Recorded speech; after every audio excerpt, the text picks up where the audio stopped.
hello everyone नमस्ते guys है र अहिले हुन्छ एकदमै यहाँनिर हामी चाहिँ धारा आइरहेको छौँ पानी ल्याउनु हो यहाँनिर त्यहाँ उपमा दिदी हुनुहुन्छ हो अन्त यहाँ चाहिँ के छ भने यहाँनिर मन्दिर पनि रहेछ हो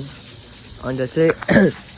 अन्त म चाहिँ दार्जिलिङ के भन्छ हिजो आएको नि त अन्त आज चाहिँ एकदम हामी अस्तिको पालि चाहिँ अर्कै धारा आएको थियो हो अन्त अहिले चाहिँ यो अर्कै धारा आएको छौँ हामी तिनजना पानी ल्याउनु हो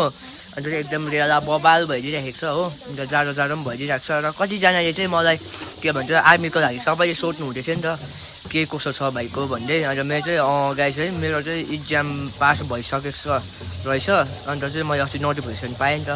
त्यहाँबाट चाहिँ म त्यही रनिङको लागि चाहिँ आएको 13 तारिक रनिङ छ नि त हाम्रो माथि जिआरडी ग्राउन्डमा सो त्यसको लागि आएको म है अन्त यहाँ चाहिँ एकदम मेरो बिहान पनि अहिले दार्जिलिङमा चाहिँ ट्रेनिङ हुँदैछ त्यही कारण म छिटो आएको है रेसिपीहरू भएकोमा सो एकदम है अहिले पानी थाल्नु आइरहेको छ